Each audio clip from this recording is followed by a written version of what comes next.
Hi, everyone, and welcome back to another episode of The Progressive Bitcoiner. I'm your host, Trey Walsh, and today we have on the show Bradley Rettler.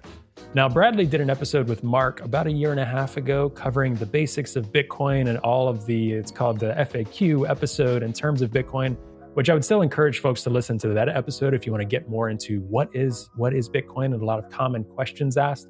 This episode, we focused a little bit more on progressive politics, on his upcoming book that he has coming out with Andrew and Craig from Resistance Money, called Resistance Money, actually, which will be hopefully published in early 2024, which we'll keep you all posted on.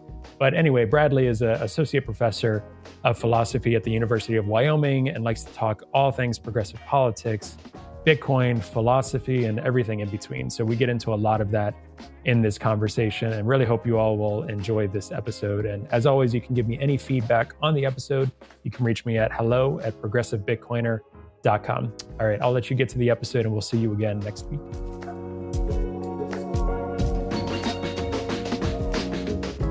Hey, Bradley, welcome to the Progressive Bitcoiner. Welcome back to the Progressive Bitcoiner, I should say. Thank you very much. Good to be back.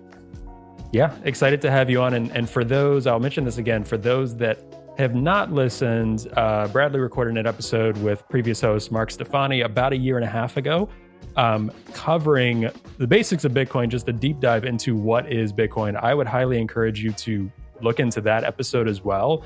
This one, we're going to take a bit of a different approach with the conversation, but folks can check that out for all of that content, which is an awesome episode. But before we jump in, Brad, do you want to tell people a little bit about who you are that may not know what you do and what you've been doing in the space? Yeah, I'd be happy to. My name is Bradley Rettler. I'm an associate professor of philosophy at the University of Wyoming. And having first been exposed to and started thinking about Bitcoin in late 2013, early 2014, I started thinking of it as a research interest for my job in 2017, 2018. And along with Craig Warmke and Andrew Bailey, started a Bitcoin research collective approaching questions about Bitcoin from a philosophical standpoint. And we've written some papers on cryptocurrency and now are writing a book on Bitcoin. Awesome. And super excited for the book. The book is Resistant Money. That's right. That's going to be the title of the book. Resistance Money. Although we did go back and forth, resistant money or resistance money. Resistance. Yes. Yeah. It is both. Super excited. We've had a lot of really great Bitcoin books coming out, and I'm super excited for this one to come out. But why don't we start there with this book? How did that come about? Because I know you all have been working on articles, had been appearing on podcasts talking about a lot of these things. So can you tell people a little bit about how did that start in terms of like, wow, we want to write a book on this, actually kind of collect all of these thoughts, all these articles? And how did you narrow down what to talk about in the books? Because people can reference the website. I believe all your chapter markers are probably still the same as what will be in the final publish. Is that right? Not quite. But yeah, resistance.money/book gives you chapter summaries of maybe a paragraph each. And some of those will be moved around where we combine some chapters, and the security and energy chapter will be 2 chapters instead. So, but it'll all be pretty close. The slightly long story is that Andrew and I had been talking about Bitcoin for a while. And then I went to a conference that Craig was giving a paper at, and his paper was on Bitcoin. And Craig and I had known each other from several years back, but had never talked about Bitcoin at all. And so after his talk, or maybe before his talk, we met up and I said, I can't believe you're thinking about Bitcoin. And Craig is like, are you into Bitcoin?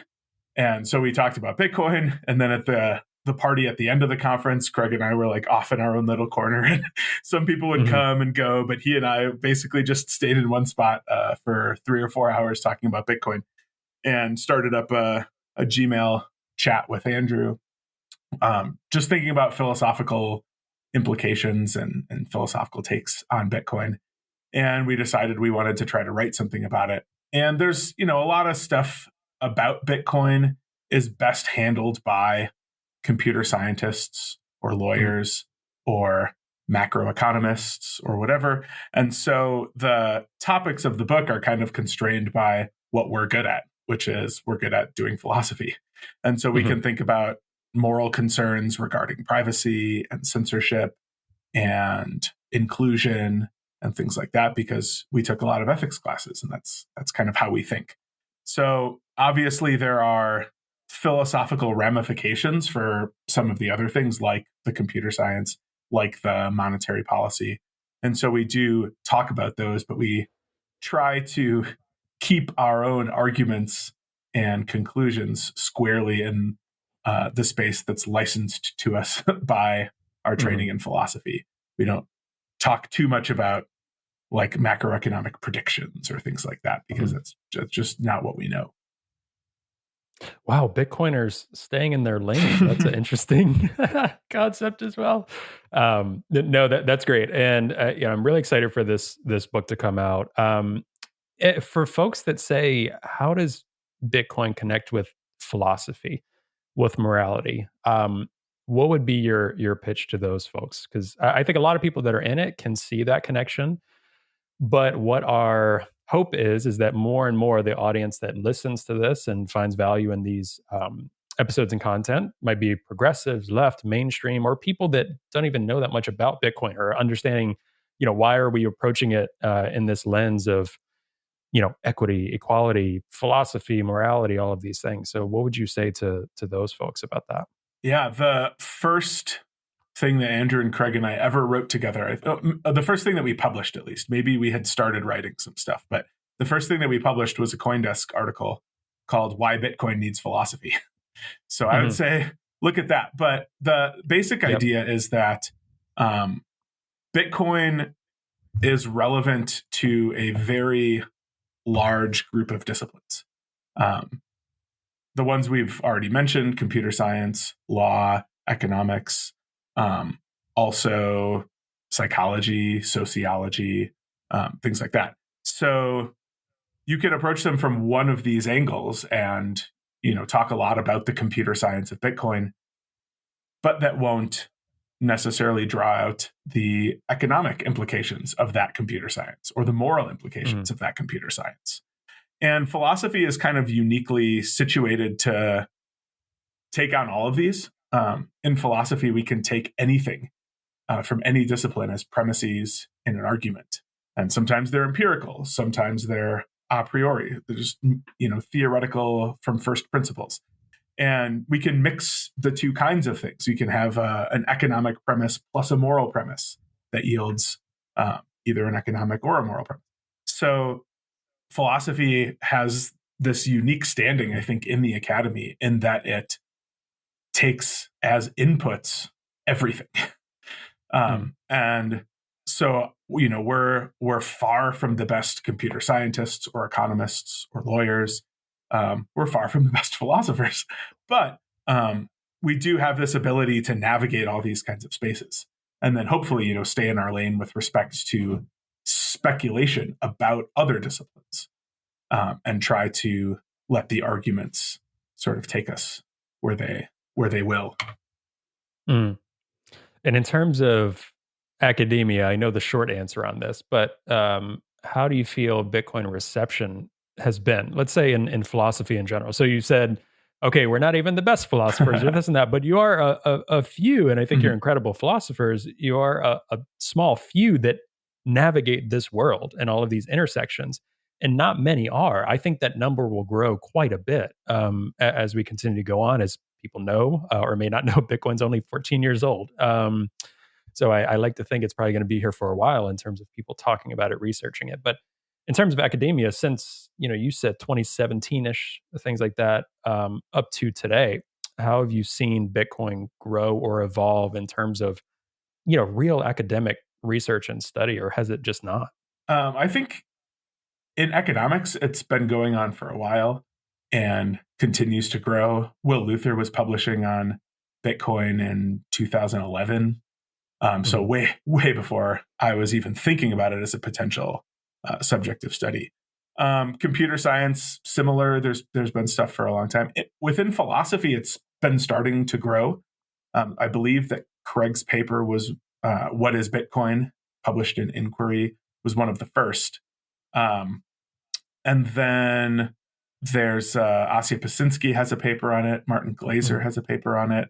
Andrew and Craig and I have a series of papers on cryptocurrency more generally. We pitched Bitcoin.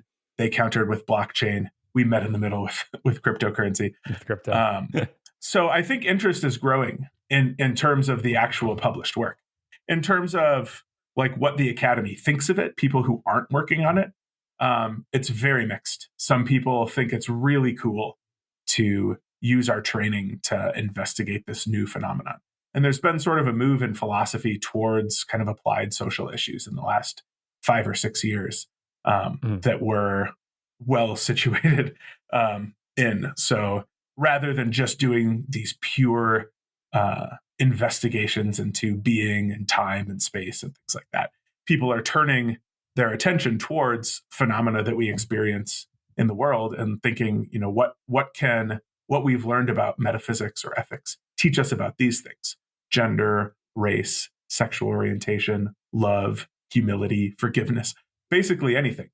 And so money is one of those things, and Bitcoin is an example of a money. So I think most people are intrigued and they think it's cool and they want to, know what we come up with. Some people have a mistaken understanding of the origins of Bitcoin and the implications of Bitcoin. They think it's this right-wing or libertarian kind of thing. They've maybe read some people that have erroneously claimed that and just never really done that much research themselves about it.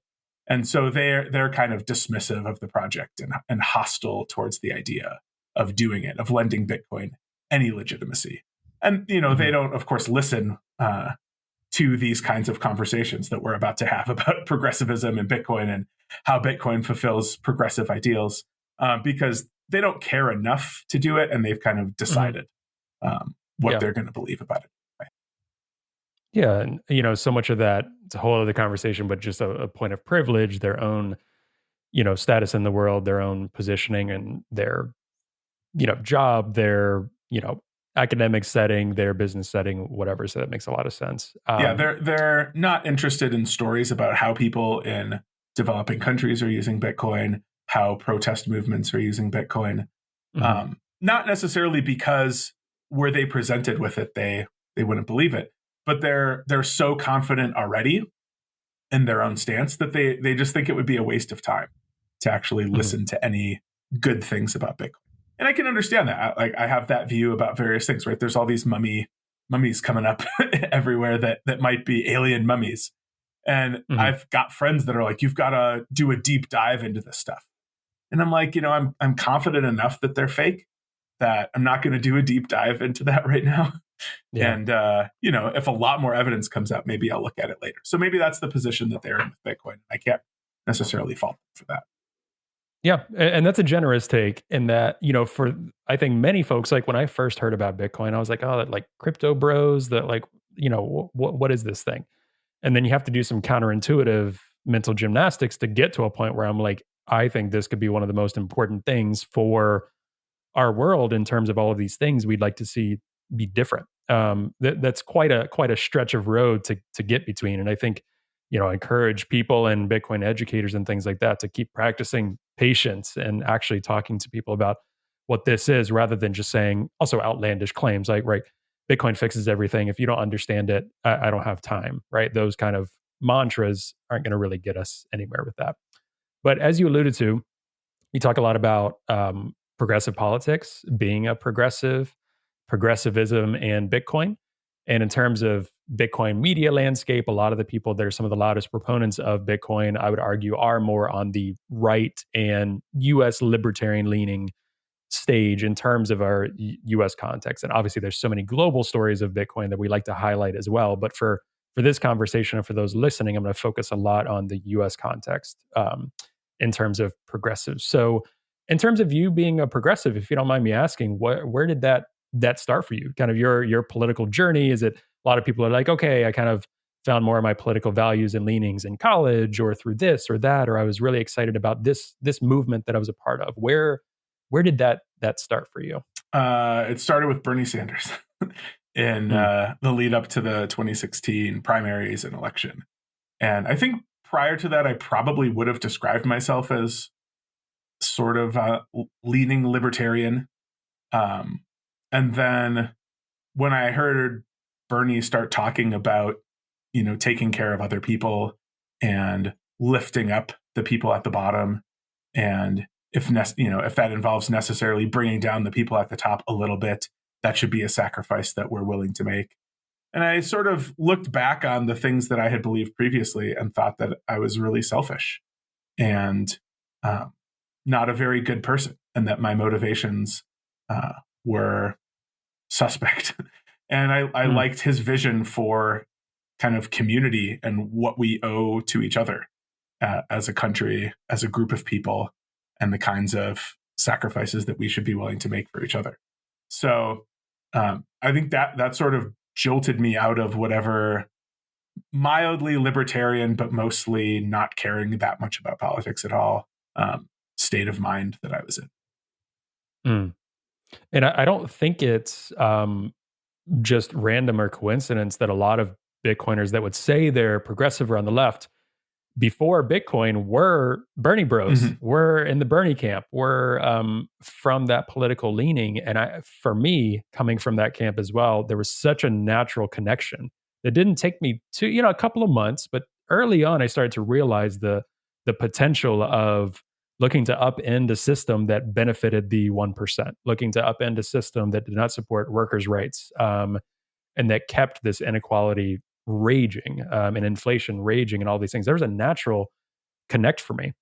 So I don't think it's any coincidence. There are a lot of folks that are from the Bernie camp or more progressive camp in the US that once they get into Bitcoin and figure it out, there's a natural connection there. I think that makes a ton of sense. But for people that aren't from that political camp, I think they're very confused about that, because for many folks, progressive, or that word, means much of what they've seen in terms of like large government deficits, problems, and political problems just continue to go on, and the Democrats don't do anything about it. Right? That's what a lot of people associate with that word. So something that I battle with very openly and honestly, whether it's stuff I post or just in private chats, is even the name of this podcast in general, and the weight of that word, which I really enjoy, but I'm able to get through some of this stuff that people are distracted by. And I suppose you could say that about any name of anything.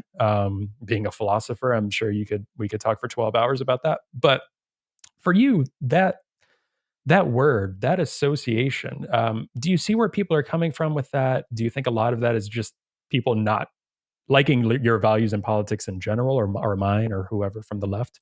How do you sort through all that in terms of folks that are from the left navigating in the Bitcoin community, navigating with the word progressive, things like that? Yeah, I think you can think of progressivism in a bunch of different ways.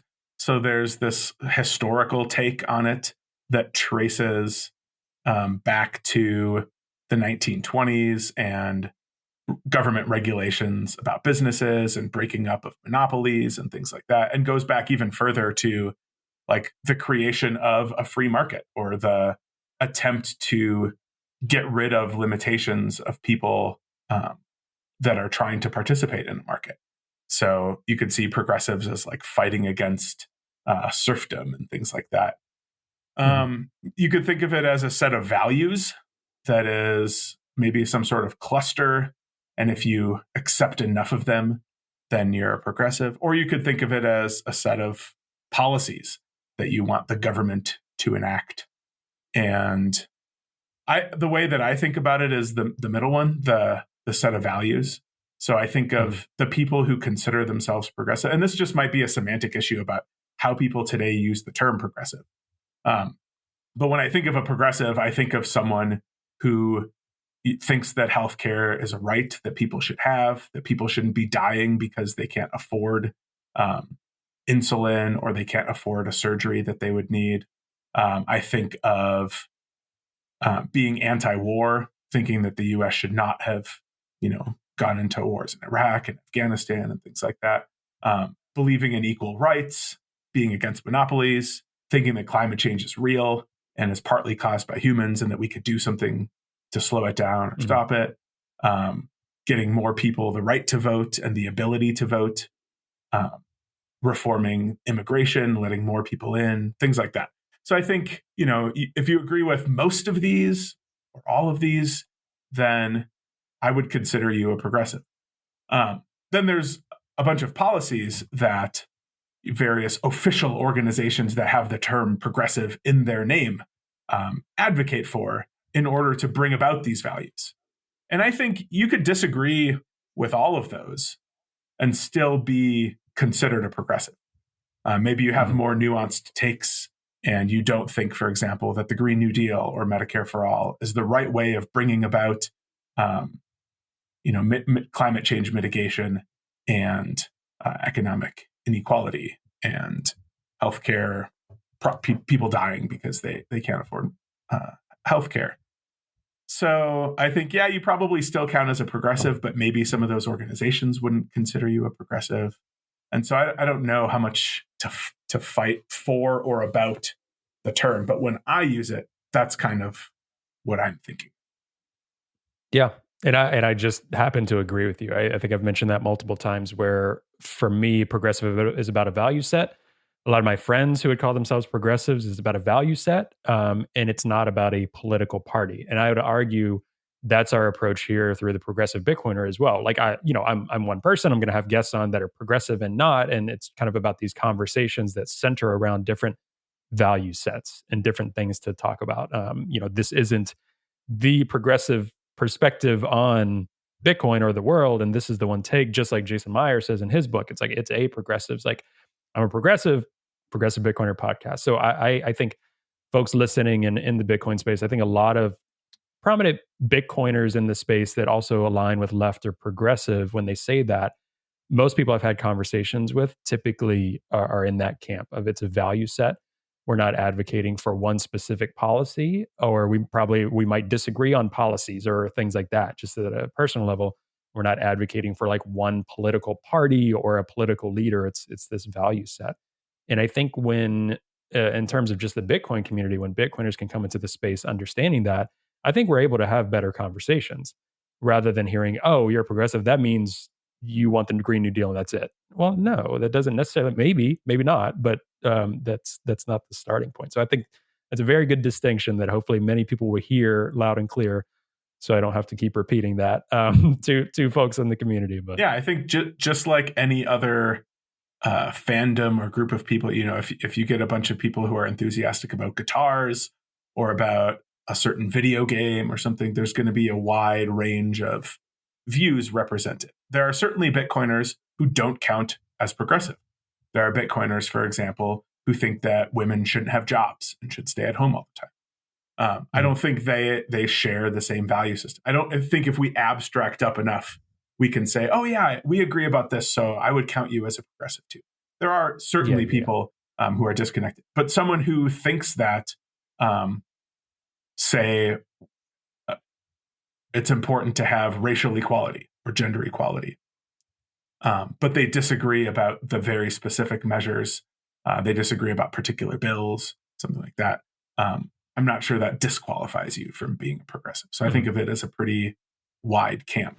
Hi, everyone. Hope you're enjoying the episode. Today's episode is brought to you by Bitbox. Now, Bitbox is a hardware wallet that's open source, incredibly secure and easy to use, and it's what I'm using to safely secure my Bitcoin in cold storage. Now, I know self-custodying Bitcoin can really be intimidating, but Bitbox is designed for ease of use without compromising on security. It's USB-C compatible and allows you to easily back up and restore your private keys with a micro SD card, which is really cool.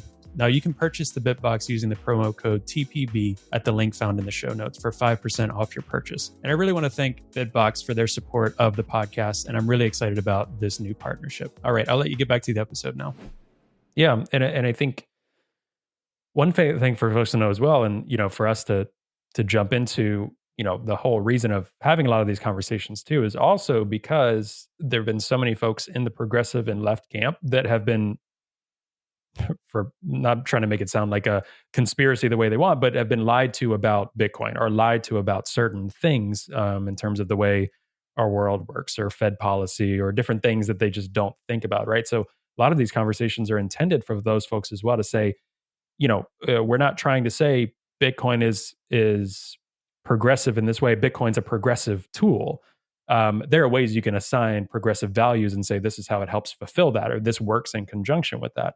But it's also because there's so much FUD from the left still about Bitcoin that we're trying to say, no, it is not owned by this political camp or this political party. It is a free and open tool for accomplishing a lot of different things, which could include some of these progressive values that we talk about. And are you optimistic?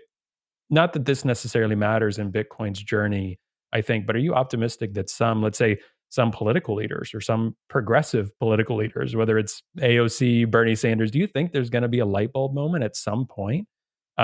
Just for fun, do you think this would actually happen where they're like, oh, I'm actually connecting that my residents who are having a tough time getting bank accounts or have been, disproportionately affected by terrible loan practices and things like this can actually benefit from a tool that's built around Bitcoin. It doesn't mean Bitcoin's going to solve all their problems, but just seeing the problems that exist. Do you think there could be a light bulb moment anytime soon for these leaders? Because some days I wake up and I'm like, oh my gosh, it's any day now.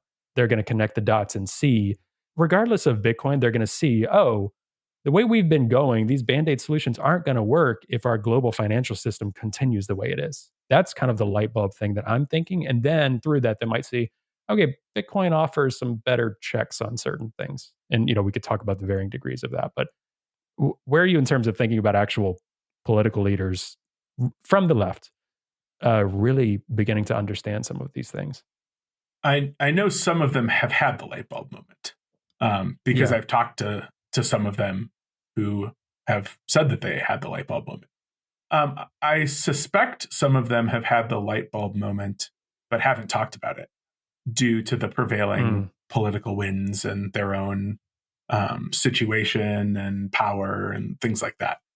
I suspect that there are more people on the left in government who are aware of the role that Bitcoin can play and the things that they care about, like economic justice and racial justice and things like that, that haven't been open about it yet because of the sort of prevailing political winds. I also suspect that there are some people who are motivated not to have that light bulb moment, either because they've staked their reputation on being anti-Bitcoin, or because they are being funded by people who Bitcoin harms, like banks, things like that. So I don't know which camp various people fall into. There also might just be people that are kind of too old and set in their ways to understand how a money could not be printed and distributed by a government. And they just might not even understand what Bitcoin is and how it's different. I suspect that's true on both sides of the aisle because Congress is very old. So when it comes to someone like Elizabeth Warren, for example, I go back and forth on which category I think she belongs in. I have a lot of Elizabeth Warren merchandise. I voted for her in the 2020 primary, and I was really disappointed. And I thought at first maybe this was just a case of her, the first thing that she heard being anti-Bitcoin, and then just that kind of setting the window, right? I teach critical thinking. I know how these anchoring and initial impressions can work and how they set the standard for the views that are even permissible to have after that.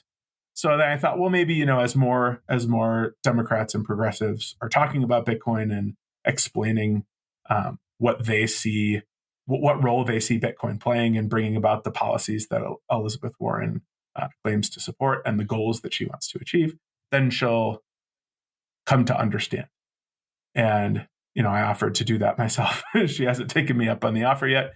And I'm increasingly thinking that either she just can't understand it or that she's motivated not to understand it.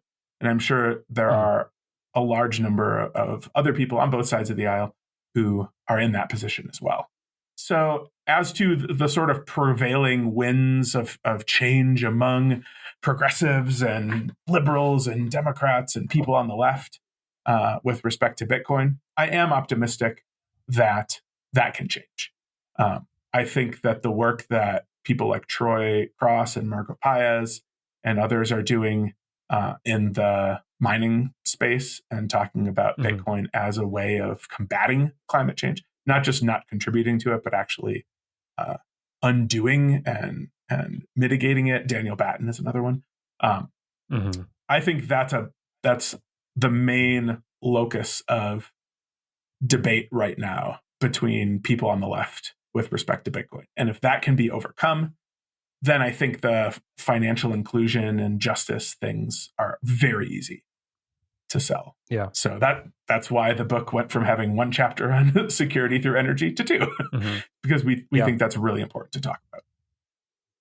Yeah, I agree. And I think it's one of the easiest ones to taking something very tangible that's happening that's important for Bitcoin, like Bitcoin mining, explaining it to people. And then Daniel, especially, I mean, Troy and Margo have been doing it for so long, but I think Daniel started ramping it up even more the past year in terms of just daily putting out content and articles and research that says, okay, yes, Bitcoin mining can help expand renewables, but let's focus on like methane mitigation. And here's exactly how this could work and what it would look like, giving very tangible things about one thing in particular. Methane's just there's so many other options here, but he even put out something recently, it was today or yesterday, and I forget what nation in Europe was going after carbon capture technology, which again is mainly just an expense to the business or an expense to taxation or something like that for a state to actually pay for this.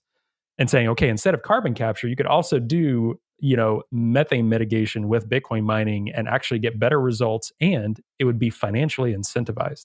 So greed could incentivize this. And I think that for me is one of the biggest disconnects, I think, between the left and Bitcoin as well, is just understanding that so many of the things we want, like better results for climate, as I truly believe we do need to address climate change. Like as a progressive, that's one of the things I'm most passionate about. But I came to a realization, especially through Bitcoin, we're not going to do it through just do the right thing. I think I'm a bit more pessimistic in that realm. We need market incentives to actually get businesses and players to actually buy into this to have any meaningful change. And Bitcoin mining is a way to do that. So I think explaining that to people on the left, having the patience to do that and get through some of the political rhetoric is super important. So I agree. I think it's one of the most important things for the left to hear. Yeah, I think it's really complicated. There are lots of moving parts with respect to energy grids and sources of energy and intermittencies of renewable energy and Bitcoin mining hardware and all these sorts of things. So there's a lot. It's hard to get a handle on how all these things fit together and what the ultimate story is. And the alternative story is very easy, which is Bitcoin consumes as much electricity as, and then insert a country. Or each Bitcoin transaction is equivalent to this much of a household's electricity use. And the sound bites are just so much better that way. And the people who believe that Bitcoin is actually helping with climate change and can help more have to sit down and bring in numbers and data and explain how energy grids work and explain what happens to methane on oil fields and explain how energy is transported. And it's just a much longer story. You can't say it in a tweet or two tweets or probably even a tweet thread. So, while I'm optimistic that the truth is on the side of Bitcoin, I think that getting people to see it is really difficult. Yeah. And I think too, for what I feel too is folks in the community that champion Bitcoin, the one thing I think folks have started to do a better job with since I've been in the space, but doing a better job at not making it solely about Bitcoin, making it about what does Bitcoin address? Because some people are like, oh, they just love this Bitcoin thing. It's like a religion to them, right? I've heard that many times. I had to, I've talked with my wife for so long about this in terms of like the benefits of it. And she's kind of over time started to understand why I get so passionate about it, because she understands what I was passionate about and still am before Bitcoin and how I've connected that. So it's not like, oh, I was passionate about this, now I'm passionate about Bitcoin. It's like, I'm passionate about that. That's why I'm passionate about Bitcoin. Like I'm passionate about finding solutions to address some practical things with greenhouse gas emissions. Well, Bitcoin can do that. Like some issues of inequality, maybe we can start to talk about how Bitcoin addresses that. And I think that's something that we can do a better job about, is like, the mantras of Bitcoin will fix everything, that only goes so far. Like you said, it kind of on the opposite end, that's good for a tweet, that's good Mhm. for a little thread. But for people that don't know anything about what we're talking about, as they're not going to without exploring more, some of these practical things, those are the light bulb moments of like, oh, we need hooks to pull people in to understand more. But one thing I wanted to ask as well before it leaves my mind is these, passionate arguments, all of these easily digestible misinformation things. You coming from a philosophy teacher approaching these things, thinking about critical thinking, social media, all of these dynamics, how can we approach people in terms of critical thinking, because it requires critical thinking, and critical thinking, even with myself, it's really easy to get impassionate and just run down something. I have to make a conscious effort to take a step back, to address my preconceived notions and to try to think critically. It's not the first step in our brain usually. So how do you approach that with, like, how do we think critically, I guess, is one question for, for the next 12-hour conversation we do. But in terms of this specifically, what are some things we can help address people in, like, thinking critically about issues? Because that's something that's been very challenging. I'm not sure that we can. Um, Yeah, I, and that's an answer too. I Yeah. think here's what I think. I think we can teach people to think critically, but we can't, as Bitcoiners, teach people to think critically. Because the second that we invoke critical thinking in service of Bitcoin, people are going to be suspicious. Mhm. And if you say, well, here's how we need to evaluate the evidence, they're thinking, you're just telling me that because this way of evaluating the evidence supports Bitcoin and this other way Right, doesn't. right. And Mhm. so I think we need to teach people general critical thinking skills, completely separate from Bitcoin or politics or whatever. We need to teach them how our minds work, the shortcuts that we take, the ways that we tend to go wrong when we're evaluating, collecting evidence, and giving arguments and considering arguments. And then if they're good at that, then they'll maybe recognize the specific errors that they're making when they're thinking about Bitcoin. Um, Mhm. so I talked earlier about the people who the first thing they hear about Bitcoin is how bad it is for the environment. Um, we know from many psychological studies that our brains weight, or our minds weight, the evidence that we get first more heavily than the evidence Mhm. that we get later. So, for example, you can give people a list of attributes of a person and ask what they think of the person. And the order that the attributes are listed on this piece of paper will affect how, like, good of a person they think it is. So if you start with the Mhm. negative ones and then get better and better, they rate the person as a worse person than if you start with the positive ones. And go. Mhm. You can show them two videos: one of a person, helping a child to learn to ride a bike, and then the other of the person like hitting someone.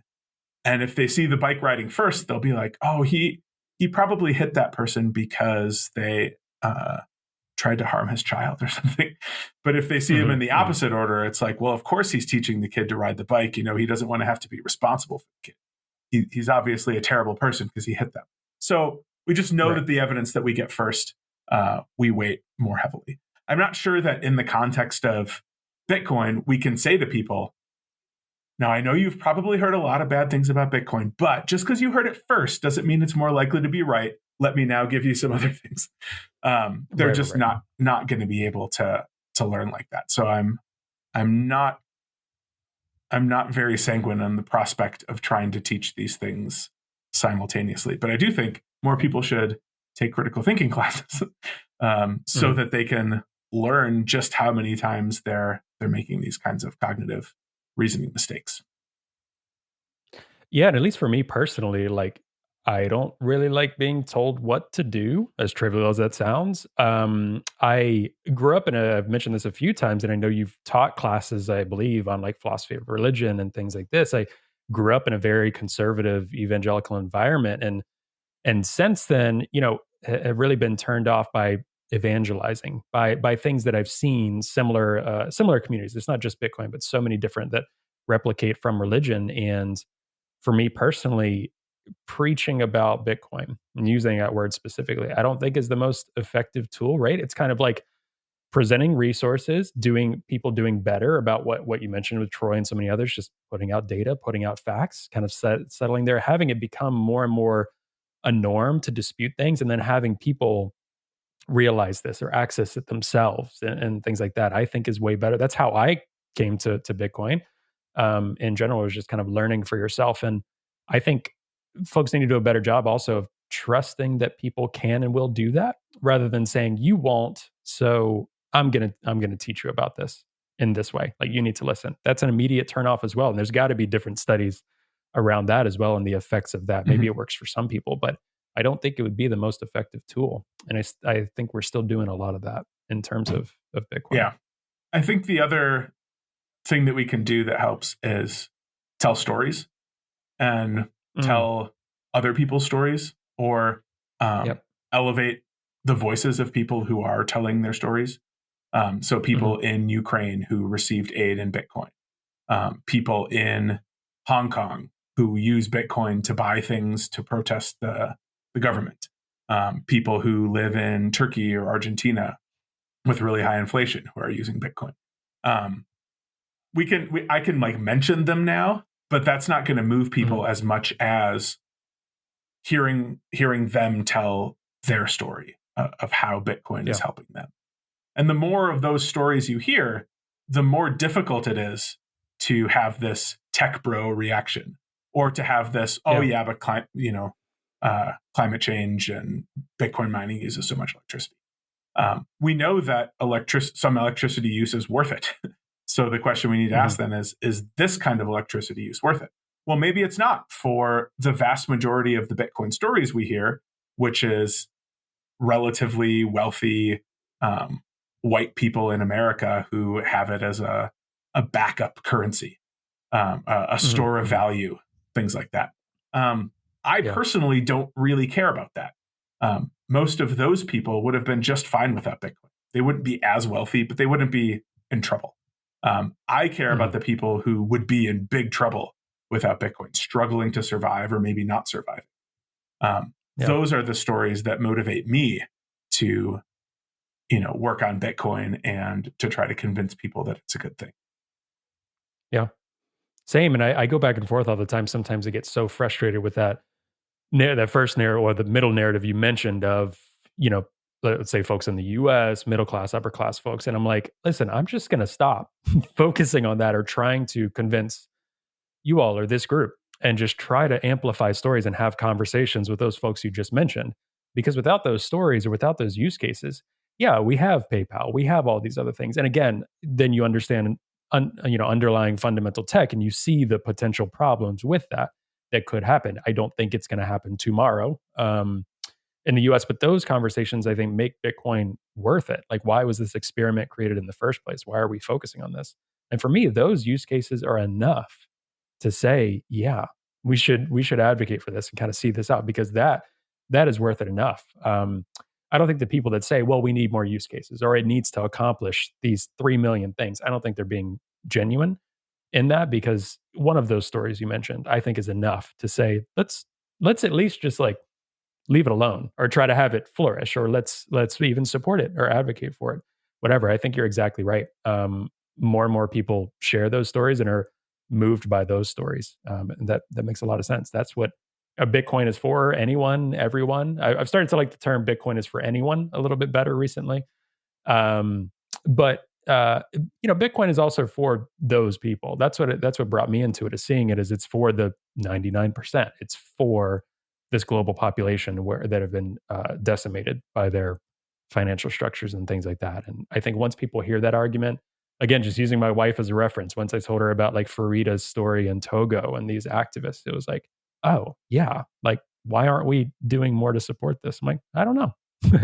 I do know, but I don't know at the same time. Yeah, I mean, the first story that I remember hearing was the story of Roya and starting this company and hearing about people that were working for her that as soon as they get paid, would have to turn over all their money to their husbands, and they had no financial freedom or independence on their own. And so she started paying them in Bitcoin, so largely because they could hide it and they wouldn't have to tell anyone about it. So financial privacy is really important for a lot of people. Anyone who wants to monetarily interact in ways that their families, governments, corporations, whatever, don't like, is at risk if you have a technology that's not private. And so I think because of how Bitcoin started with cypherpunk message boards, and because of the number of libertarian leaning people, the stories that people tend to think about when they think about Bitcoin is like, oh, yeah, that's what you use. And Silk Road, that's what you use to buy drugs or assassins or guns. And we don't like those things. So Bitcoin is bad. And it doesn't take much of a imagination to think about other countries and rules that they have that you might think people are at least permitted to break, if not obligated to break. And it's not then hard to think about other states and rules that they might be currently enacting or have enacted in the past about, say, reproductive health care or about marijuana, and think, yeah, maybe there's a reason that we had things like cash, and maybe it's good for that to exist digitally so that people can get the healthcare that they need, or can get the anxiety medication that they need. And so elevating more of those stories, I think, is just huge. Yeah. Margot and I touched on that when her and I spoke recently, but that's a grave concern for me because of the actions. Like, let's say, and I'll be specific here. I'll use an example. There are many.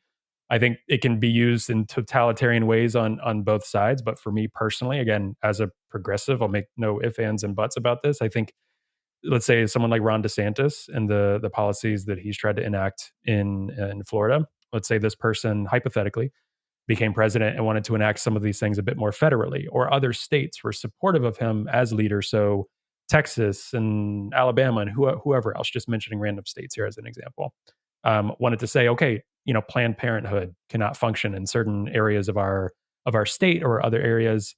Banks will kind of hear this, and sort of there might be some petition, but they can be crafty politically with ways they say and suggest it's not as bad as people are saying, and this and that.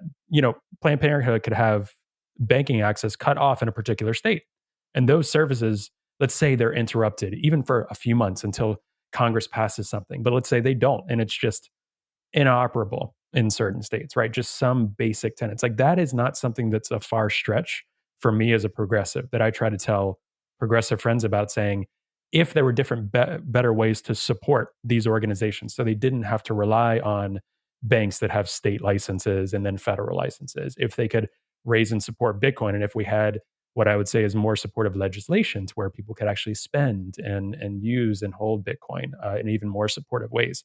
These are things that could happen in the US. And I think there are more deadly ramifications in other places, like you're mentioning, whether we're talking about like Afghanistan, whether we're talking about Togo and other places. But there's different ways where it's not too far of a stretch to think about what that can mean in the US. If something is used against your enemy, it can be used against you. And Ian Gaines and I, by the time our conversation comes out, his will be out, talked a lot about this in terms of technology and freedom tech. It's top of mind for me as a progressive. Yeah. You imagine someone who lives in Austin and gets pregnant, is really looking forward to having a baby. At 26 weeks, finds out that the baby's organs are growing outside of its body, and it's probably going to die in the womb, and definitely not going to survive outside of the womb for longer than a few hours. But Texas and Louisiana and Arkansas and Oklahoma have all outlawed abortion. And so it's, a 14-hour drive to Albuquerque. And when you get back, Texas also has laws that incentivize people to report you if they think that you've had an abortion, and they'll get some sort of financial reward for it. So you can imagine someone in that position thinking, I'm in trouble. What am I going Yeah. to do? How do I pay for this? How do I arrange this kind of thing? So having some sort of messaging system that doesn't store records, and then having some sort of payment technology that is private and censorship resistant seems really important. Hmm. And Yeah. so And this is a case where even with Bitcoin, there could still be very challenges to this. The government can still use, metaphorically, this physical force, right? In terms of whether it's taxation, in terms of whether it's prison time, but there are many tools within Bitcoin that utilize Bitcoin and utilize other privacy tech that can make it more private. Like Bitcoin on the surface doesn't necessarily do that. That's why it's kind of like okay, Bitcoin is the start of other conversations about other types of freedom tech that use Bitcoin. That's a perfect example right there. Yeah. And what's so frustrating is folks on the left, I think, care a lot about that, but I haven't seen that connection yet. And I'm really hoping that connection will be made as well. Like so many different activist groups. Um, I had been trying to do research the past year or so just on seeing if there were any LGBTQ trans communities that were thinking through some of these problems in terms of protesting, raising support, things like this. And I actually saw, I think I mentioned this in one other conversation. It might have been with Margot, about some cryptocurrency that was targeted at like, okay, this is the currency for the gay community, right? But it was a crypto that can be rugged. It was a private company. It was all of these things, and it's like, no, you're missing the point. Like, use Bitcoin. Like, use Bitcoin in these instances to crowdfund, to source. But they were creating other crypto projects, trying to get at what we're articulating, because Bitcoin for them has been labeled as it's the right wing currency. And mainstream media has really supported that. A little bit less and less, but really ramped it up during COVID time. And I think there were some famous players in the space that really talked about how they held and used Bitcoin. So mainstream media ran with that as well, which is unfortunate. And I think we're still trying to get over that a I little know bit. that Nick Dobrow at one point was talking to women's shelters about sending women out with Mm.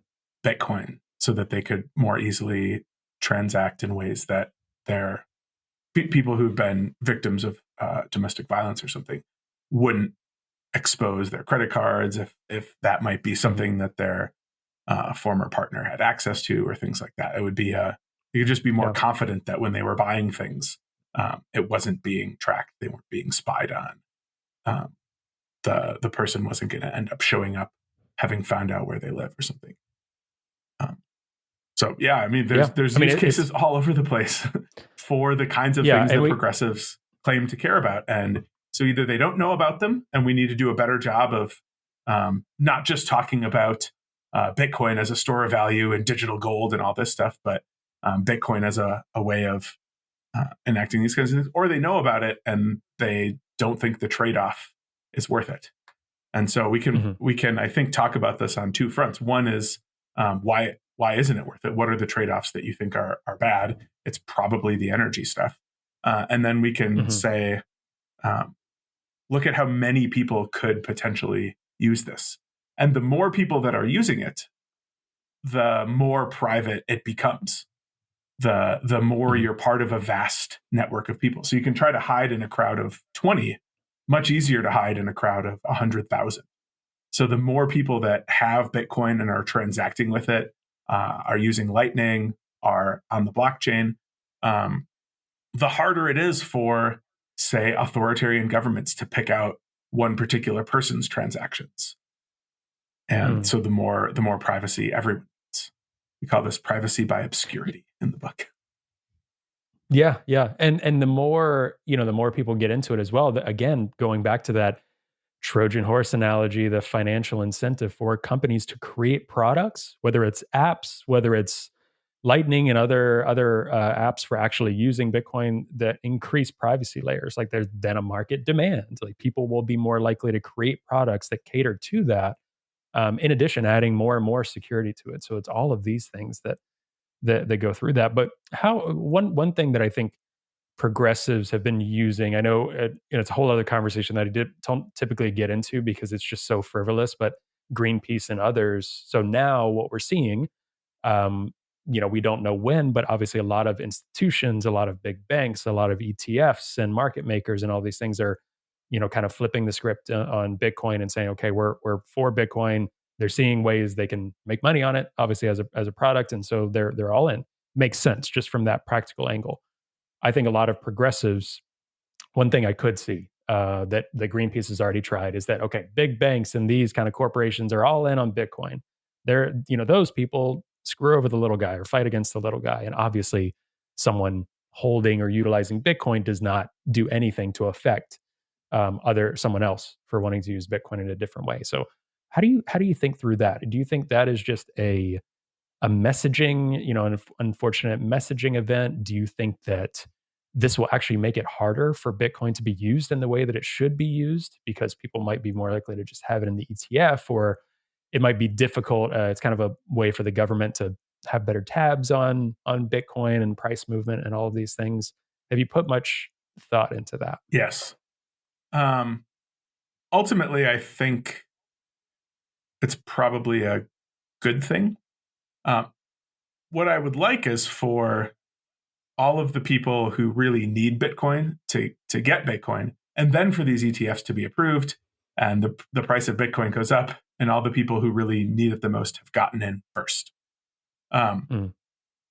So one of the ways that Greenpeace is maybe trying to taint Bitcoin is this idea that because these companies are into it, it's either already bad, and that's why they're into it, or they're going to make it bad.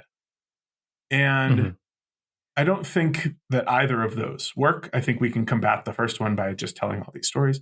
And then the second one, I think we can just explain how Bitcoin works and the fact that these people have no control over the Bitcoin protocol. They have no control over the distribution of Bitcoin.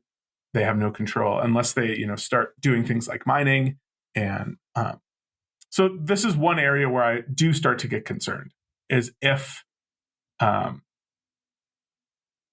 there becomes a sufficiently large mining pool that can start to do things like censor transactions, block certain kinds of coins from being transacted, things like that. That's a concern. That has always been a concern. I think it will always be a concern, that Bitcoin is subject to this kind of capture. So we talk about this in chapter 11 of the book, where we consider all these objections against Bitcoin. One of them is that at present, it's not prohibitively expensive to run that kind of, I consider it an attack on the Bitcoin network. But if that doesn't happen, I think that these ETFs and things like that make the price go up. It is unfortunate that people who might otherwise have acquired Bitcoin and custodied it themselves and things like that are going to just have ETFs instead. But for the vast majority of people who buy the ETFs, they wouldn't have bought Bitcoin at all. And so I don't think it removes any of the privacy or censorship or inclusion aspects of Bitcoin from anyone else. Yeah, I would agree. While you were talking, it might have been Troy in an episode of Peter's podcast, What Bitcoin Did, mentioning that, and I don't know how much you think about this too, or if this ship has sailed, the potential of the White House under any administration or, Fed in any regard, leaning on Bitcoin miners or some of these pools. Let's say the attack doesn't even happen in that vector, but then government comes in and says, we need you to start censoring XYZ transactions. Or obviously there's different, transactions from North Korea. And for me, my argument is typically just do better police work. Like don't, change a whole protocol or try to just censor arbitrarily, which has been our status quo since 2001, quite frankly, in our country. Like do better police work. You can, if you're doing good police work, you can see if someone's using Bitcoin for illegal and illicit, like arms smuggling, terrorism, things like that, easier than you can cash, quite frankly. You're just not doing it. You'd rather take the lazier approach, to be honest. For you, is that alongside that attack vector? Is that something, I know companies can say, oh, we won't do that, this and that. But, at the end of the day, depending on where you're at, That's why I think global mining options are really important as well. Um, what do you think about that in terms of any realistic option, or do you think that ship is kind of sailing? I get, so it would take something like a constantly updating list of blocked addresses, maybe that Mm-hmm. US based companies just couldn't allow on the blockchain. So then the idea would be, if you're mining in another country and you know that the list is out there, you have access to the list, you can choose to use it or not. But you know that a US based company won't build on top of blocks that you create. They'll only build on top of blocks that they create or that don't have these addresses in them. Then you start to get worried about whether you're going to end up mining a bunch of orphaned blocks. And that becomes it becomes cost prohibitive to you. So yeah, I take that as a serious, a serious concern as well. What I think we would see is the majority of hash rate not be in the US. And these US companies who are trying to mine complying with these rules, their blocks would still be valid according to the rest of the world.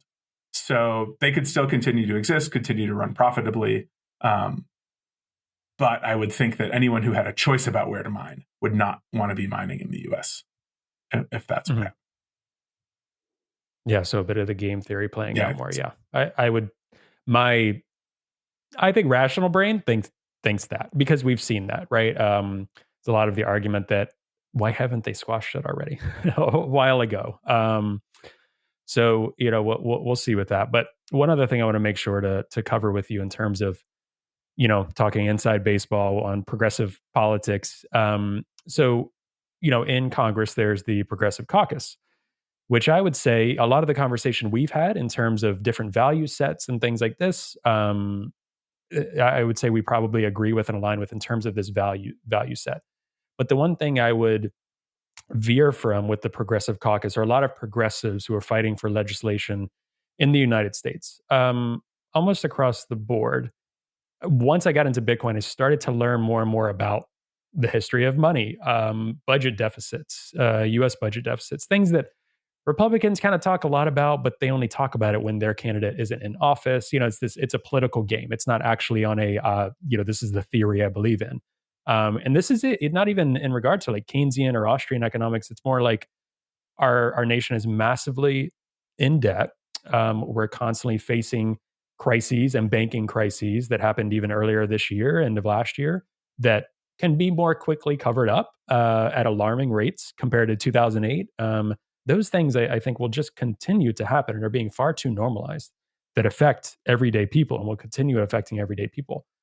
I would say what concerns me is the Progressive Caucus or progressive politicians would say, okay, the budget deficit, like people that argue against that or say we shouldn't keep spending, or that's kind of a monetary theory. I've heard some people say that argument is, oh, it's actually racist. It actually affects other folks if we say, okay, we can't keep racking up budget deficit. And I think there's a lot of people that truly believe that and have the best of intentions about wanting to pass really progressive policies and get money down to the people who need it most, and healthcare and all of these other things, but don't understand that this budget deficit, these Fed policies, this history of money, all of these things really, really matter. And we're probably not going to be able to address some of these things in that same way without looking at that first. Like progressives don't seem to understand that, at least progressive politicians that are trying to make some of these decisions. And I'm not sure if it's an education gap. I'm not sure if it's just, well, these are the cards we're dealt. We have to do the best with what we can. And I'm not advocating for, okay, let's switch to hard money tomorrow and just let it crash and then we'll rebuild, right? That would be awful. A lot of death, a lot of destruction, quite literally. So it's not even that. How do you think through that as well? Because I think the left and money, it's just a complicated, messy thing that I would like for folks to start seeing in a different way, I think. The first thing, there's a lot in there. That's something I think about a lot. I'm like, I don't know how to address this. And sorry, I'll add one more thing.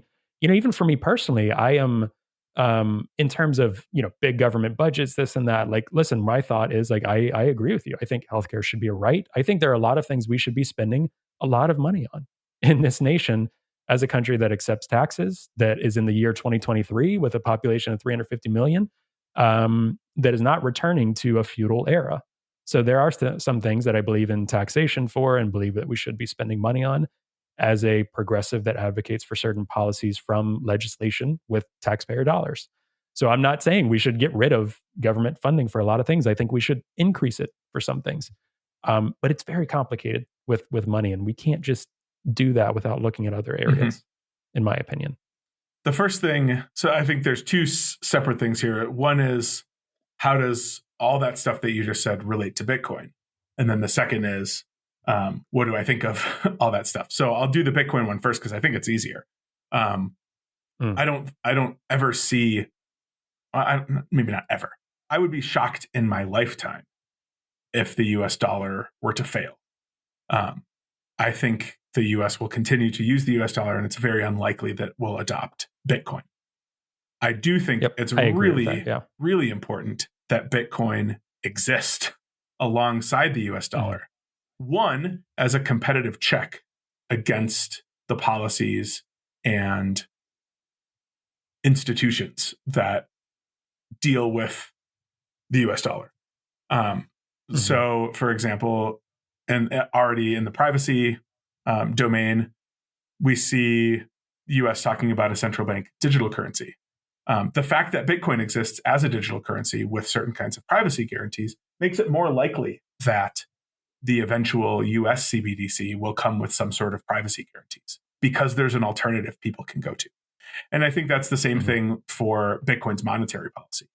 The fact that Bitcoin exists and has a set in stone monetary policy serves as a competitive check against US monetary policy. There is somewhere else that people can go.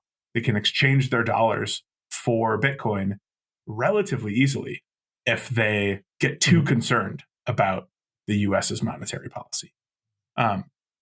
Or at least from corporate interests, right? Like if they say, I don't want to support JP Morgan Chase and have my money sitting there and losing value in a savings account, I'll save some of that in Bitcoin, right? So at least start with the corporate, from a progressive mindset. That's an easy argument there too. Yeah, that too, for sure. So then what do I think of ways that progressives have advocated for, especially social policies that cost a lot of money? I think that one problem has been that they've proposed a tax increase and they've proposed spending that tax money on things like healthcare, and they're not getting the tax increase that they want. And so when they succeed in the spending part, but they don't succeed in the paying for it part, then we end up printing more money. I'm not sure that they acknowledge the potential problems with excess money printing. You might have thought that we would have learned a lesson from inflation in the last couple of years as a result of, it seems, to pretty much everyone, excess money printing. They may have learned that lesson. I'm not sure.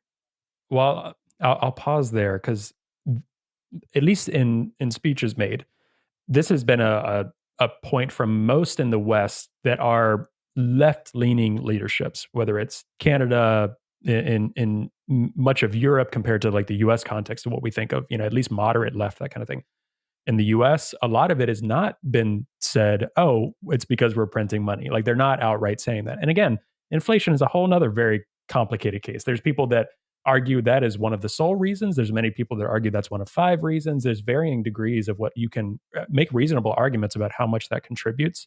But the fact is that it is making somewhat of an effect. I think that's undisputable, as you mentioned. But a lot of folks are mentioning other things. I think corporate greed is bad. I don't think corporate greed is good, but I don't think that is one of the leading causes of inflation over a couple of year period. You have months here and there, but so there are folks that are just not saying that at all. And many of my friends and many people on the left don't know that at all. Like money printing as a concept, would not even understand where to begin. Interesting. Yeah. So maybe it's my own particular bubbles of progressives that I talk to that are that pretty directly connect the stimulus checks with inflation, but also think Yeah, maybe I need smarter friends too. I'm just kidding. They also They're think, great. I love as them. I do, like the stimulus checks were a good thing, and this pandemic might have been a complete disaster on some sort of hard money standard. I agree with that as a progressive Bitcoiner.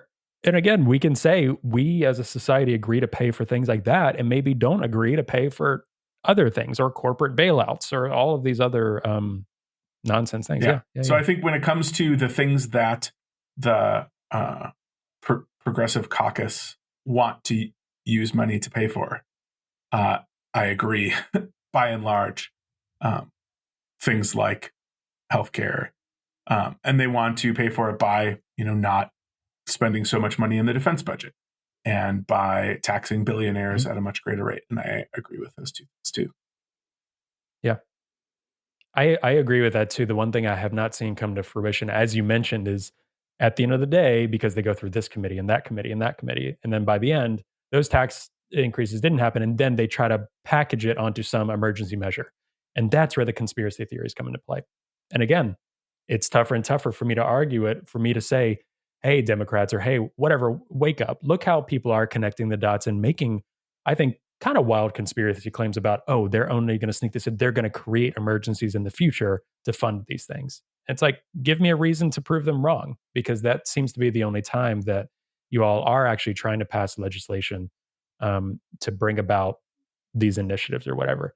And they, quite frankly, are not interested at all in talking about the deficit, because it is a very abstract thing for people, but it's been affecting us year after year after year after year for a long time, since the 90s or whatever. It's really been ramping up since then. So yeah, I agree with you. And I think these conversations are a bit too nuanced as well. Or it's nuanced that we should be having more in Bitcoin is like, there are many progressive Bitcoiners that would say, yes, we do want to spend money and taxation on certain things. But I'm also saying from the left, you cannot completely disregard money printing and the effect that it has on poor people in the country through inflation and ramping up inequality. That's 100% true. In terms of progressives, for folks listening, I know a few, but you mentioned some. I believe you were one of the speakers at the Bitcoin Policy Institute event in DC. That remind me when that event was. Like, was that this summer? My time frame is all over the place. Okay, it was before that. Yep. And I know I heard from many folks how great of an event that was, and I think a lot of those videos are up as well for folks to find through Bitcoin Policy Institute's YouTube and Twitter, things like that. Some of the progressives that you would say are kind of open to these conversations that we're talking about. I think there are a lot that are open to crypto, blockchain, things like that, and including Bitcoin. Do you have any folks that you would recommend, or kind of in general, what have some of those conversations been like for you?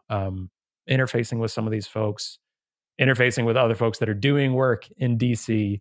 What are some of the things you're hearing from progressives that are open to Bitcoin? That the human rights angle is everything. That if there's to be any hope of onboarding more or bringing on board, onboarding sounds way too much like a platform or something. Bringing on board to being pro Bitcoin, more democratic representatives, the human rights story has to be front and center. So people like Alex Gladstein at Human Rights Foundation and Roya, and I'm blanking on who else. Charlene, I think, was in that panel. And so, yeah, I think she was. I remember seeing a video. So both, and I think Ian talked about it nationally. So the international and the national story both need to be told. How Bitcoin is empowering historically marginalized groups of people in the U.S., and how Bitcoin is helping people in other countries to get the things that they need or deserve. That's pretty much the only hope that we have for progressives. And I mean, thankfully, there's a lot of these stories, and it's not hard to tell. You just have to get them to listen. And the way to get them to listen is to have more people, typically younger, who would call them up and say, I disagree with your Bitcoin position. Have you heard about this story? And, just like they all have voicemails, or they all have people, like tell some stories. Call up your representatives or call up the people in Congress that you like and that you agree with, and tell them, I agree with you about almost everything, but I'm really disappointed that you haven't said anything about Bitcoin, or I'm really disappointed that you've signed up on this anti-crypto thing, and explain why. There's reasons for optimism, I think, among especially the non-big name people. So a lot of the big names have their reputations now staked on one side or the other. But the people who don't have that, a lot of them, represent a younger constituency. Democrats, by and large, are younger than Republicans. Democratic voters are younger than Republican voters, and they have more Bitcoin than the older people. So, if you have Bitcoin and you care about Bitcoin and you want pro-Bitcoin attitudes to be represented in Congress, then you have to somehow make that known. Yeah. I think that's a great, more ending message here. One other thing I wanted to mention and ask, because there's so many things that I think Bitcoin can start to address and fix, but some things that not. Are there, when you're thinking about we talked a lot about Congress and Senate, are there certain tenets or values that you hold when thinking about leadership in Congress? Like a lot of people, Ro Khan actually put out a good list recently that I was like, I agree with, in terms of very practical solutions of term limits. Because you talk about, I think one of the issues with Democrats in Congress is you mentioned all these younger voters, and there's a lot of younger leaders or younger people that are being elected into the House and other areas that I think they'd at least be open to it. They're not going to be just staunchly against it for whatever arbitrary reason because their opponent likes it or something like that. But are there certain beliefs that you hold in terms of power and leadership in Congress, in government, that if we voted on would actually be beneficial? Things like term limits, things about like money and finance, things like that. Are there certain things that you see as really positive that could be implemented to rein in some of the power and checks that Bitcoin just can't do, right? We could say, okay, we have the most pro Bitcoin, but we still have these leaders that are in there for 70 years and are not there and are still in office. Certain things that you kind of hold to, I'm curious. During the campaign, Donald Trump pledged to end the revolving door of people who worked in the White House or in Congress and then worked in lobbying positions or for companies that were asking for money for the federal government, contractors and things like that. And if I recall correctly, he did absolutely nothing about that. But I think that's a huge one, is ending, making some sort of limit on how long after you work for the White House you can work for, make some list of lobbying organizations and companies, and vice versa. You can't go straight from ExxonMobil to the White House or to Congress or something like that. And limits on congressional trading, I think, are a really big one. A lot of people in Congress profit off the insider knowledge that they have about what's happening in the country. And so I think something like a ban on trading individual stocks is completely reasonable. Some sort of campaign finance reform.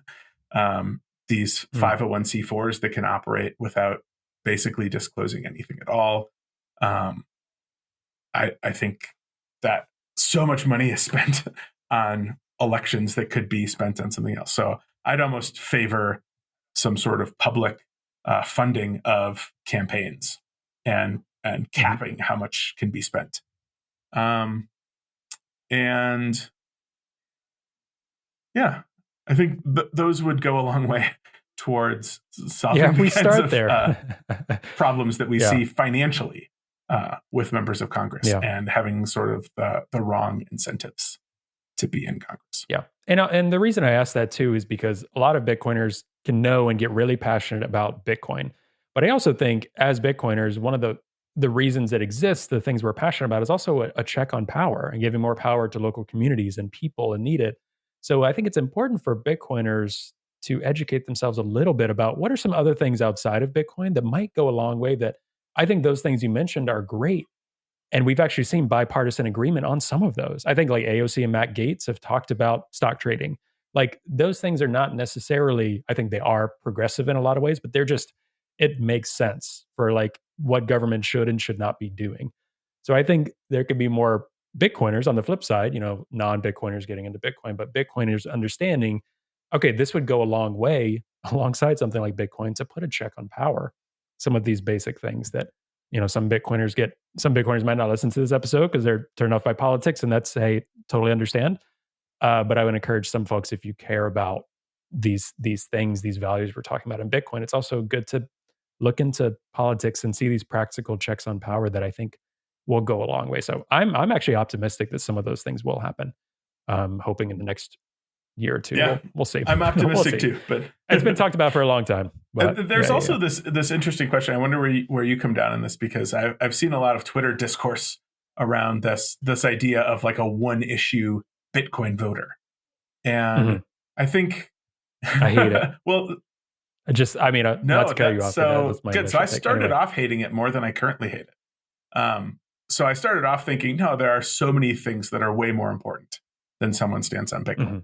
And it's like their stance on healthcare and their stance on public education and all these kinds of things.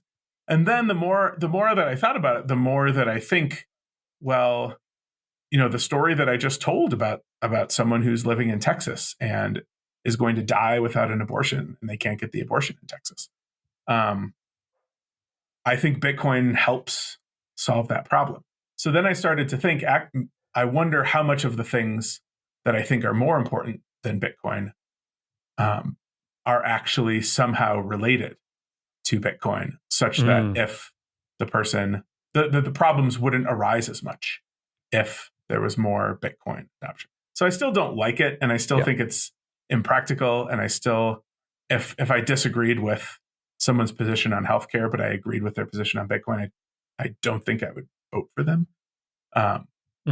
But I wonder how a lot of people don't have to navigate this tension because they already agree with all of the aspects of the politicians that they want to vote for, and Bitcoin's just one of them. But when there's this conflict, how, you have a podcast about Bitcoin, you don't have a podcast about all these other things. Clearly, you think Bitcoin is really important in solving some of these problems. So how do you navigate the internal tension between, say, one candidate that's you agree with about Bitcoin, but not much else, and then another candidate that is perhaps vociferously anti-Bitcoin, but you agree with about some other things? Yeah, it's hard. It is hard, and I answered very abruptly saying no, and I think my main reason, because I think a lot of people that tout Bitcoin, I don't think it'll actually get implemented the way they're saying, right? Some of these, so it's more of a campaign promise. Yeah, it's not going to happen. If I knew the future and knew that person was going to enact all of these different things that will allow some people to be protected financially, and also not just support Bitcoin, but support fully encrypted technology, like private channels, other freedom tech, and not hinder these things that protect people, I'd be less concerned about what they're saying on Twitter or some of their personal politics. If I know people are protected regardless of what their views are or their politics are, that would be great. And I think that's more at a congressional legislation level, so many other things. So if I knew that, I think I'd be along with what you're saying. But yeah, I would probably agree that I was 100% turned off by it. But the more time goes on, the less I see things changing with people that I like historically. The more frustrated and concerned I get that I'm like, they are just missing the boat and we need to drastically change things. Would I then, am I going to vote for someone like Ted Cruz right off the bat? Like, absolutely not. I don't see myself doing that because I think it's been a political tool. I don't know how much could actually be practically put in. Some people have asked me, "Oh, Trey, you're telling me you're not going to vote for a person that is 100% pro Bitcoin and you're going to vote for your typical candidate?" Yeah, right. Like, you're going to vote for the Bitcoin person. I'm like, no, I have values that supersede, people can read into this as they want, but supersede Bitcoin, values with me that stand regardless of Bitcoin. I think Bitcoin is an effective tool. But it is harder and harder for me to say an outright no, absolutely not, or yes, absolutely if someone's touting it. But I think in general it's an interesting marketing tactic. I know Dennis Porter used to use it. I'm not sure if he uses it much anymore. There's many Bitcoiners, and I think Dennis is doing incredible work. But I typically shy away from that and encourage people. It sounds a bit like a religious mantra. I think we need to realize there's a lot of very important things in life, and Bitcoin can be a tool for. But I mean, even you just asking the question is good for people to think about. I think it's in I think general it's for that. very unlikely that someone would have Bitcoin as their highest value, because presumably the reason they were drawn to Bitcoin was because they had other values and they saw how Bitcoin brought about those values. And so, maybe you just put Bitcoin along with all the rest of the ways to bring about those values, and then see are these candidates going to, on the whole, support more of my values than the other candidate, and Bitcoin will be one of those things. Yeah, for sure. Yeah, that's a good thing for people to think about. Bradley, thank you so much for coming on, for doing this conversation. I'm sure we'll do more of these conversations. But just in general, is there a current timeline on the book? I know you guys are working on it, wrapping up things. Really excited to have people be able to get a copy of the book and advertise that for you all, of course, through our podcast and others. Really excited for the book to come out. But if you want to, where people can get updates on the book and progress, and then where people can follow along you as well. The first draft of the book was sent in. We got back comments from the editor. We responded to those comments, and I've done my part. So we're just waiting on Andrew and Craig to let's throw them under the bus. Come on, Andrew and to Craig. write those parts. But Craig is optimistic about being done by about a week from today, and Andrew hopefully around there as well. So the goal is to have the book submitted back to the publisher by like mid-October, and then that it would be in printed form available to purchase by mid-January to mid-February. I'm not sure. So we're looking into a bunch of different ways of trying to get this book widely known. I mean, the goal is, so the first line of the book is Bitcoin is for criminals. And the goal is for Elizabeth Warren to hold up this book on the Senate floor and say, see, Bitcoin is for criminals. Because then more people will buy it and they'll read the arguments. Can I ask, did Andrew come up with that first line, or was this a joint venture? That feels like an Andrew line. I don't know. Yeah. I mean, all of you could have written that line. Yeah. So let's be fair. I'm not sure. I could maybe find that out. That'd be interesting.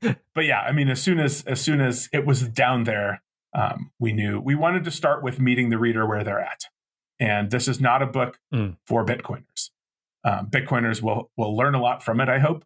But it's the target audience is helping people to understand Bitcoin. The subtitle is A Philosophical Case for Bitcoin. You don't need to give a philosophical case for Bitcoin to people who already accept Bitcoin. So we're trying to meet people where they're at. And so the goal is to try to get it into as many hands as possible who just don't understand Bitcoin or don't understand why people care about it. And to give some arguments that Bitcoin is good for the world. And indeed, that given your values, whoever you are, you should prefer a world with Bitcoin in it to a world without Bitcoin. Yeah, that's great. And there's so many more new resources and books coming out that make Bitcoin even more inclusive, just in terms of people accessing educational information that they can resonate with. So I'm really, really excited about that. That's incredible. Really looking forward to that. Yeah. Well, thank you so much again. Be sure to tell people where they can find you, follow along if you're, posting articles, tweets, whatever. Yeah, I'm on Twitter at RettlerB, and you can see all of the things that I've written and that Andrew and Craig have written on Bitcoin, or any subgroup thereof. Sometimes I write with Andrew, sometimes Andrew writes with Craig. That's all on resistance. How does that make you feel when Andrew writes with Craig and just Well, sometimes it feels great because they know a lot more about certain things than I do, and I'm glad that I don't have to be involved with the more technical aspects of things. So all the stuff that we've written is on resistance.money. Awesome, cool. So people check that out. We'll throw it in the show notes as well. Bradley, thank you so much for taking the time. It was a pleasure talking with you today.